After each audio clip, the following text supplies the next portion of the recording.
So, someone rear-ended your vehicle. What insurance company do they have? AAA. AAA, okay. And now, you've seen your vehicle. Are you satisfied with the repairs hail specialist performed? It looks really good. Really Okay, good. Did the quality of work match what was advertised and sold to you? Yes. Okay.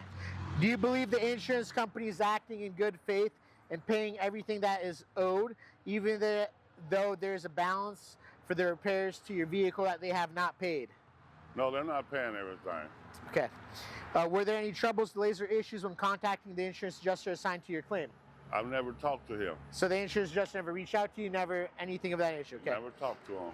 Do you feel the other party's insurance is taking care of you the way they advertise? Have you ever seen any AAA advertisements? Do you think that they're meeting what they advertise? I don't think so. Okay. Did the insurance company give you a written letter of denial explaining what they did not want to pay for? No, nothing. Okay. Did you know the Texas Department of Insurance requires all insurance companies to give written notice when denying portions or entire claims? I heard of that. Okay. What do you think the other party's insurance... Sorry. Why do you think the other party's insurance is refusing to pay for what's properly owed? Save money. Save money. Yeah. There we go. And then did the other party's insurance speak badly about hail specialists or work or anything else? Somewhat. Somewhat? Yeah. Okay.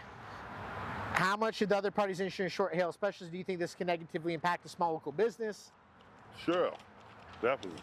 And the balance is what, a little over $2,000, right? A little over $2,000, and Okay. that's a lot of money.